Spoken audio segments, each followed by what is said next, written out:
In life, there are three kinds of people: the glass half full, the glass half empty, and the shit posters on the WoW forums. In the most recent WoW Q&A, the lead game director Ian Hazzakostas said some of the specs aren't quite finished yet going into patch 8.0, and that priests and shamans might have to wait till 8.1 to receive their final update. This sparked a vast amount of distrust and resentment towards the dev team and their decision to push back the redesign so far.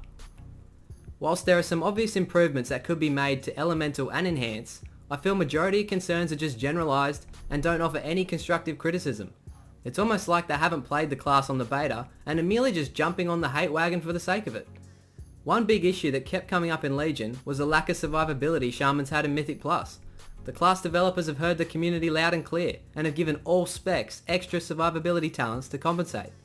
Also, let's not forget this insane amount of utility this class brings to any encounter, no matter what the spec. In fact, compared to many classes on the beta, Shamans are in an extremely unique spot with a variety of interesting and interactive playstyles within each tree. Do you want to get up and close to the action, mashing your keyboard like an absolute maniac, annihilating everything that comes within striking distance? Or maybe you're just bored of multi-dotting classes and would prefer to hit like an oversized truck while pressing all the shiny things that light up on your bars. Well, Enhancement might have you covered. Much like all Shaman specs, the base toolkit of Enhance is very similar to Legion. Even at its core, this spec is extremely satisfying to play. You build Maelstrom with Rockbiter, hitting Stormstrike on cooldown, and dumping excess resources on Lava Lash or Crash Lightning, all while hoping for those big juicy Wind Fury procs. And when we look at the talent trees, things get even more exciting for Enhance.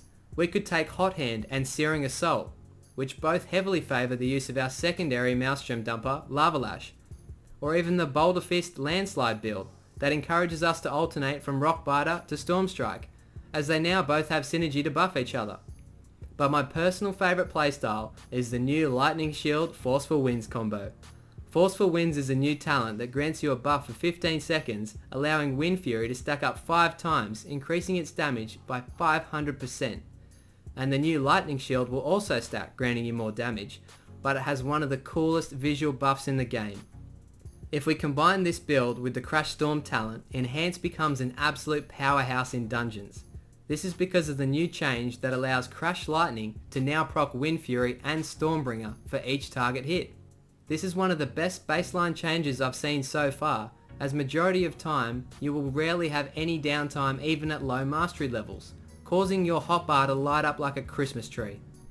The biggest community concern about Enhance is the loss of your artifact ability Doom Winds, which used to increase your damage and your chance to proc Wind Fury, but overall, the class designers have reduced the RNG in Battle For Azeroth, causing a steady stream of Wind Fury and Stormbringer procs to keep you constantly wailing on the target. The new most controversial talent I want to touch on is Elemental Spirits, or more commonly known on the beta as Roll the Wolves. When you pop Feral Spirit, you now spawn 2 wolves in any combination out of 3 possible elements. They provide you a buff for 15 seconds. The first is Fire Wolf, increases your fire damage by 20% and causes Lava Lash to burn the target for an additional 20% of the damage dealt over 15 seconds, with each consecutive Lava Lash adding more dot damage. The second is Ice Wolf, which causes all of your attacks to deal additional frost damage, very similar to the Hailstrom talent. And without a doubt, the best buff coming from the Lightning Wolf, Crackling Surge, which increases Stormstrike and Wind Fury damage by 100%. So if you happen to get 2 Crackling Wolves, coupled with the Thor Lightning build we talked about earlier, you will most likely have to reset your UI because your name will be the only one showing up on the meters. However, I would like to see some of the RNG reduced, possibly even giving the talent the ability to spawn 1 of each dog, assuming that can be balanced accordingly. But overall, Enhancement is an awesome spec with fast engaging gameplay that doesn't disappoint. I can't wait to see what the developers have in store for us going into patch 8.1, as I feel the spec is already complete as it is. Maybe you're like me and you prefer to fall back and observe the fight from a distance. Become an unstoppable lightning turret striking down anything in sight, even if it's in another room. If unloading more meatballs than an Italian restaurant at closing time sounds more appealing to you, then Elemental might be up your alley. Elemental at its core is simple yet a thing of beauty. There's just something so satisfying about hurling a variety of different elements across the room. In Antorus the Burning Throne, we saw the most dynamic builds that Elemental has ever seen to date, which mostly attributed by the Legion legendaries and the tier 21, encouraging you to juggle between different elements. We saw Gambling, Ice Fury, Lightning Rod, and my personal favourite, Frostquake, all see high-end play throughout the tier. Luckily, the diverse, exciting playstyles aren't going anywhere in Battle for Azeroth. Just like the tier sets in the past, the new Azerite traits give us many different playstyles to choose from.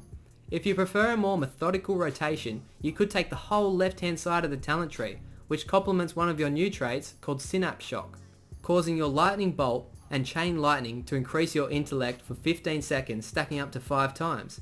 Combining these with exposed elements, Aftershock, High Voltage, and Unlimited Power makes for a more complicated spec than it first appears, with plenty of micromanagement to maximise your output. After trying most of the classes on the beta, it's obvious Blizzard is slowing down the pace of the game for everyone. But it just makes it even more exciting every time I press the new Storm Elemental talent. I don't even care if it's the worst talent to take at the top end, this spec is seriously fun in all situations. Whether you're fighting a massive group on Fortified Week, or just a big beefy boss combined with Bloodlust, you can get some ridiculously fast high numbers with this new Stormy pet. Another satisfying build comes from one of the most popular elemental traits on the beta right now, called Ignis Potential, which increases the chance for you to receive an instant cast Lava Burst proc by an additional 20%. The fact you can currently stack these traits means you will be producing enough instant cast meatballs to put your local Bonicelli's out of business. Not only is this ridiculously fun on council bosses, but it's an absolute perler to play in dungeons when you have enough time to get out multiple flame shocks. But be aware, you will eventually have to replace whatever key Lava Burst is macroed to on your keyboard. As I was making this video, Blizzard reverted the change they recently made to allow Lava Burst to crit 100% of the time regardless of if the target was afflicted with Flame Shock or not. However, I don't think this is their long-term plan, as we will most likely see Elemental's hard switching power return in 8.1 in the form of a talent rework. Sick of watching low health players die without being able to protect them? Want to be the hero that saves the whole raid in one global ability? Or maybe you just like getting blamed for when the raid stands in the fire. Either way, Restoration has you covered. For as long as I can remember, Restoration Shamans have been considered one of the best healers to bring in a raid environment. They have some of the strongest cooldowns in the game with Spirit Link Totem, Healing Tide Totem and Ascendance, which if played correctly can turn a wipe into a clutch kill. In Legion this was only amplified even more with the use of Ancestral Guidance, encouraging the Shamans to funnel multiple cooldowns into one gigantic cloudburst, completely blanketing the raid to full health. And in Battle for Azeroth, the characteristics that made the Shaman shine in the past aren't going anywhere. In fact, they're getting even stronger. The Azerite trait Sprouting Spirits causes a huge burst of healing to all allies after 1 second of being placed. Or maybe you have a heavy stack fight and you want more of an emphasis on healing rain. Then take the trait Overflowing Shores, increases the radius of your healing rain and like Spirit Link causes a heal as soon as it's put down. Unlike other healers, there are several clear builds within the Shaman that have fantastic synergy no matter what content you're tackling. Maybe you just want to smash out some Mythic Plus with the lads. This is a great example of how adaptable your Resto Shaman is.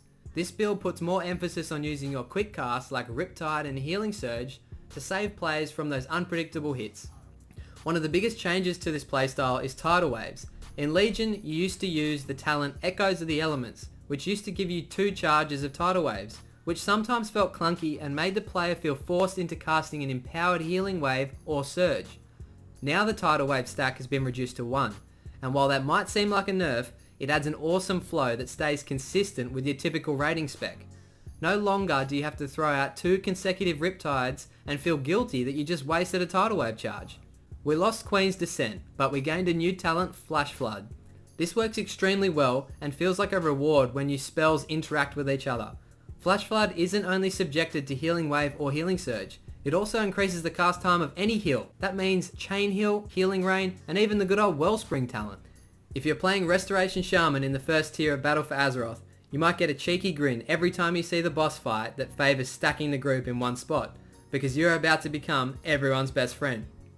The biggest situational talents that determine spread AoE or stacking AoE heals comes from the last 2 tiers, with the new talent Downpour being very similar to your Legion artifact ability, but now only heals in one big burst, and it has a great trade-off increasing the cooldown by 5 seconds for each target effectively healed. Wellspring is still the same, But because we don't have the overpowered tier 21 causing players in our healing range to receive additional healing from Healing Wave and Healing Surge, it brings Wellspring up to be a more viable pick for stack fights.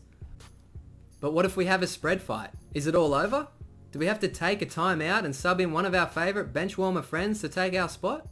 With this new build, not a chance. Although we might not be the top tier, Resto can now hold its own in heavy spread fights due to the Cloudburst totem rework. CBT absorbs all of your healing spells for 15 seconds, letting off a huge burst of healing at your discretion within 14 yards. Also, more importantly, it now has 2 charges on a 30-second cooldown. This is without a doubt the most exciting change I've seen for all healers so far. For me personally, there's no better feeling than timing a big, beefy Cloudburst to erupt, topping everyone to full health instantly. And just having this raid-worthy cooldown up every 30 seconds is just icing on the cake. In summary, I can't even begin to describe how much I love this class. When leveling on the beta, I found every single spec to surpass my expectations by a mile. The sheer amount of versatility and different playstyles you have at your disposal is unparalleled compared to any other class. If you don't believe me, jump on the PTR now or wait a few weeks until patch 8.0 goes live to see for yourself how much of an absolute pleasure it is to play the Shaman going into Battle for Azeroth. I just want to give a special thanks to everyone supporting me with feedback and encouragement. Although this is just a hobby of mine, it really means a lot to see the support you're showing. You'll definitely see more of these class reviews in the future, along with high Mythic Plus keys and hopefully cutting edge content. Be sure to let me know down below what aspects of the video I can improve on to make better content for you all. Thanks again.